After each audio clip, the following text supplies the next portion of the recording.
Hello there. Hello there guys, it's your boy Kakarot here, and today I just want to talk about, Cyberpunk 2077, CD Pojekt Red, and possibly why this company and this game might be, gaming's last hope. Let's get into it, shall we?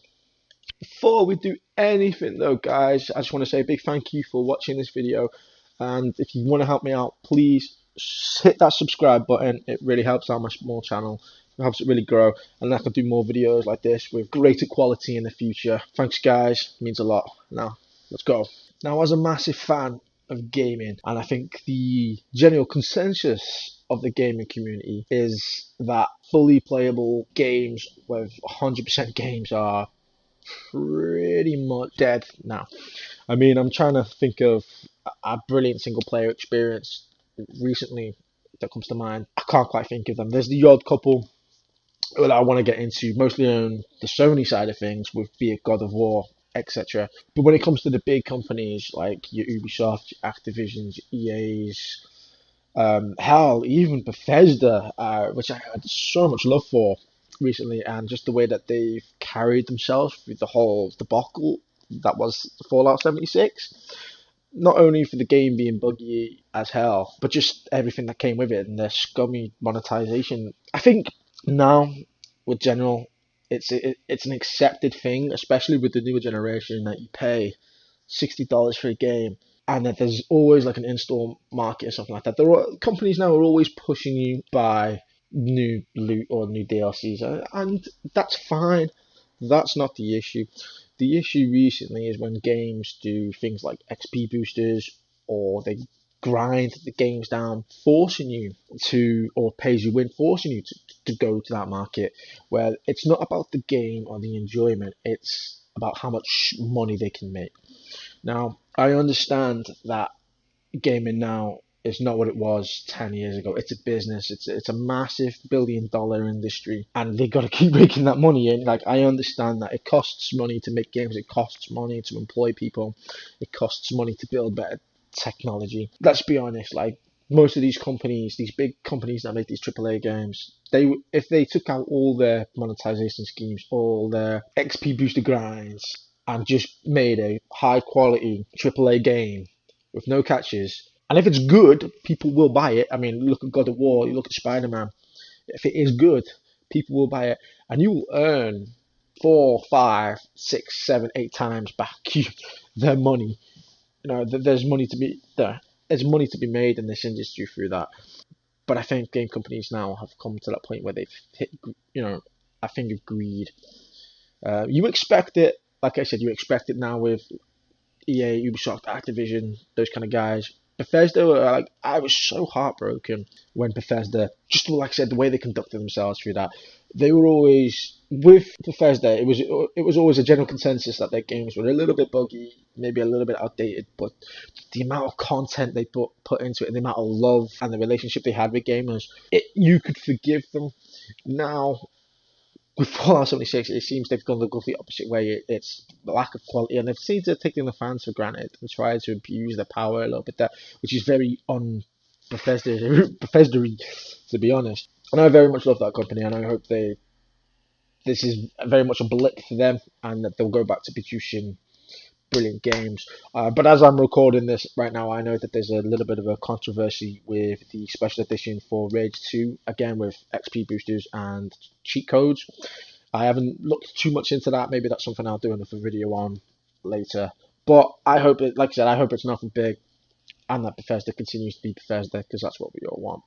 Which leads me on to CD Pojekt Red, basically as one of the only gaming industries companies that I've got no words, just fucking brilliant. They say what they mean. They're 100% towards the gamers. All their games they've released have been absolutely phenomenal. They've been massive. They've been full of content.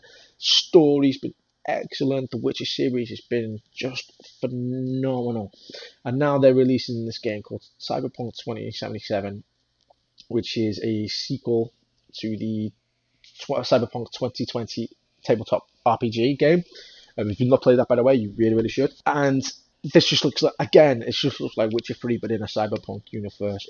A massive RPG lots of things to do, lots of content, a mature narrative storyline. Like I said, microtransactions in a single player game RPG.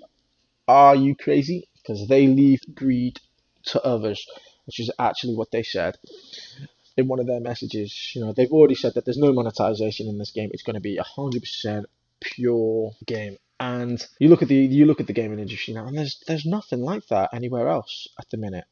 No one no one does that anymore. I mean, again, this leads me back to Sony. Sony are probably the only company at the minute with that they're hunkering down on their God of Wars, their Last of Us, their Death Strandings. There's a lot of games that are coming out for the PS4, which I think they're taking that route with, and just look at the effect that it's had for Sony in the past year or two with all these releases. They've built up now so much goodwill that's what people want, and the successes of these games as well. I mean, you could even look at Rockstar. I think Rockstar has got the perfect model for this kind of stuff, where they build a untouched, unmessed with single player campaign, but then they have their online side of it as well, their multiplayer, which is where all that microtransaction stuff, the paid stuff, that their coins, their extra moolah comes from. And I think that's perfectly fine. I think the way they've done that is fine, because most people buy that game for the single player experience. It doesn't work for games like COD and Battlefield, because some people go for the campaigns, but let's be honest, not very many. Many people go for the multiplayer, and it's hard to do that kind of thing with a multiplayer because it's just in your face all the time. How many times have you ever gone logged onto a game now, and the first thing you see is like a brand new weapon skin? It costs this much, or a new skin for this character, and it costs this much. There's just no reward anymore.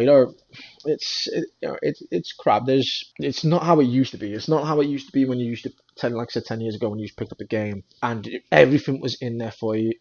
All this content, all this exploration, and you felt really good earning the stuff. And when you, like I said, with CD Pojekt Red now, this is a small company, relatively small company compared to the big wigs. They've grown in size now because of their absolutely phenomenal games that they've been releasing. And I think this is more of a message than anything else. Is go and look at this game, go and look at this company, support this company, because how they are the last good thing at the minute in the gaming industry, apart from Sony. And I think even Xbox and Microsoft at the minute, with the way that they've been acquiring all these different studios, that they're going to really hunker down with a single player. I hope that's what they do as well, because having Sony, having Microsoft pumping out all these new games, which is something we've not had, I feel, for this generation so far. Apart from the last couple of years, you've had one or two big single player games, but mostly, like, the ones I can think of have been from PlayStation. Microsoft, like their Halos, like their Forza and stuff like that. But like I said, I think they're looking to expand on that as well, which can only be good. But CD Projekt Red has been absolutely phenomenal, giving what is sadly a really rare experience these days. It's a fully playable AAA game, a massive experience, no microtransaction and no scummy tactics. And I think just for that alone, CD Projekt need to be absolutely praised. They need to be supported, and I'd love to think that when Cyberpunk 2077 does release, that it's going to be a massive success and a massive hit to show that this gaming industry, that if you do it the right way, are fair to the fans, and you just give a wholehearted artistic experience, that you will be rewarded. And I think us as the gaming community needs to look at that as well and think, yeah, these guys are doing it right, because they are, and there's not enough companies that do that anymore, and we should support them. So that's all I wanted to say, really. But if you guys like this video, again, please, please, please hit that big red button, because it really helps me out, helps my small gaming channel out, and I really want to do more of these videos. I'm currently trying to save up for a camera to be able to do these kind of chats on camera, because I think they'd be better than just the audio at the minute, and I'm really working hard towards that. So please, guys, please support me, join me on my journey, and I'll see you guys next time. All right, bye for now. Kakara out.